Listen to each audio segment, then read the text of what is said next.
Hi வாங்க வணக்கம். ஒரு குட்டி கதை ஒன்று. ஒருத்தர் என்ன பண்ணார், எலி வளர்க்கணும்னு சொல்லி ரொம்ப நாள் ஆசை. போயிட்டு ஒரு குட்டி எலி பிடிச்சிட்டு வந்தார். குட்டி எலி பிடிச்சிட்டு வந்து ஒரு கூண்டு ஒன்று வாங்கிட்டு வந்து அதில் வச்சு அடைச்சி வளர்த்துக்கிட்டு இருந்தார். வளர்த்துட்டுனா அதுக்கு ஏதாவது ஒன்று கற்றுக் கொடுக்கணும் அப்படின்னு இவர் யோசனை பண்ணி சரின்ட்டு ஒரு மணி ஒன்று வாங்கிட்டு வந்தார். மணி ஒன்று வாங்கிட்டு வந்து அந்த கூண்டுக்குள்ளே கட்டி விட்டு அந்த எலிக்கு வந்து டெய்லி ட்ரைனிங் கொடுக்குறாரு. உனக்கு பசிச்சா இந்த மணி அடிச்சுன்னா நான் சாப்பாடு கொண்டு வருவேன் அப்படிங்கிற மாதிரி படிப்படியாக நாளுக்கு நாள் டெய்லியும் ட்ரைனிங் கொடுக்குறாரு. ஒரு கட்டத்தில் அந்த எலி வந்து நல்லா பழகிக்குது, கற்றுக்குது. அந்த எலிக்கு பசித்த உடனே மணி அடிக்குது. அவர் உள்ளேருந்து சாப்பாடு கொண்டாந்து அந்த எலிக்கு கூண்டில் வச்சுட்டு போயிடுறாரு. வச்சுட்டு போன உடனே அவருக்கு ரொம்ப சந்தோஷம். தன்னை போல் அது பசித்த உடனே மணி அடித்து அந்த மணி சத்தம் கேட்டு இவர் சாப்பாடு கொண்டு வந்து கொடுத்தோன்னே, ஆஹா நம்ம சொல்லி கொடுத்தது அந்த எலி நல்லா கரெக்டாக புரிஞ்சிருச்சு, பரவாயில்ல நம்ம ட்ரைனிங் கொடுத்து இது நல்லா தேறிடுச்சு அப்படின்ட்டு ரொம்ப ஹாப்பியாக அவருக்கு. பொண்டாட்டிகிட்ட பிள்ளைகிட்டலாம் போயிட்டு நான் அது மாதிரி ட்ரைனிங் கொடுத்தேன், நல்லா கற்றுக்குச்சு அந்த எலி, நான் பாரு எப்படி வளர்த்து வச்சுருக்கிறேன் பாரு, ரொம்ப ஹாப்பியாக இருக்குது, சந்தோஷமாக இருக்குதுன்னு சொல்லி சந்தோஷப்பட்டுக்கிட்டு அதே சந்தோஷத்தோடு போய் இன்னொரு குட்டி எலி வாங்கிட்டு வந்தார். இன்னொரு குட்டி எலி வாங்கிட்டு வந்து அதே கூட்டில் ஒரு பக்கம் விட்டார். ஒரு பக்கம் விட்டோடனே அந்த புது எலி வந்த உடனே என்ன பண்ணிக்கிது, அந்த பழைய எலிக்கிட்ட எப்படி நம்ம முதலாளி எப்படி நல்லவரா, என்ன நீ தான் ஃபஸ்ட்லேருந்து இருக்கிறிய, எப்படி நான் இப்போ தானே வந்தேன், எனக்கு ஒன்றும் தெரியாதுல்ல, ஆள் எப்படி அப்படின்னு சொல்லி இந்த புது எலி கேட்டிருக்குது.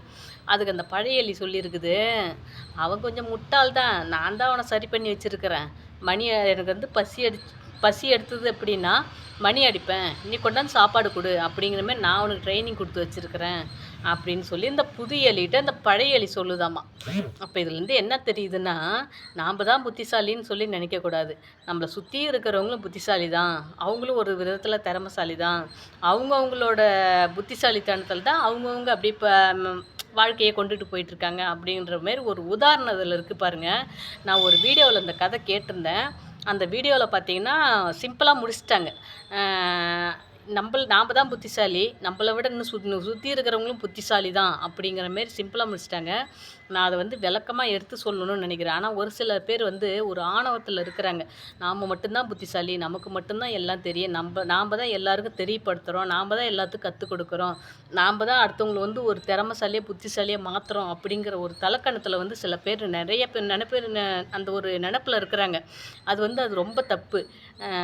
அதாவது வந்து நாம் எப்படி அந்த எலிக்கு கற்றுக் கொடுத்து புத்திசாலியாக இருக்கிறோமோ, இப்போ அந்த எலி என்ன பண்ணுது பார்த்தீங்களா, நாம் தான் ஓனருக்கு கற்றுக் கொடுத்தோம் அப்படிங்கிற மாதிரி அந்த எலி நினச்சிட்ருக்குது. அப்போ யார் நாம் தான் புத்திசாலின்னு அந்த ஓனர் நினைக்கிறாப்படி, அந்த எலி நினைக்குது நாம் தான் புத்திசாலி, அவன் ஒரு முட்டாள் அப்படின்னு எலி நினைக்குது.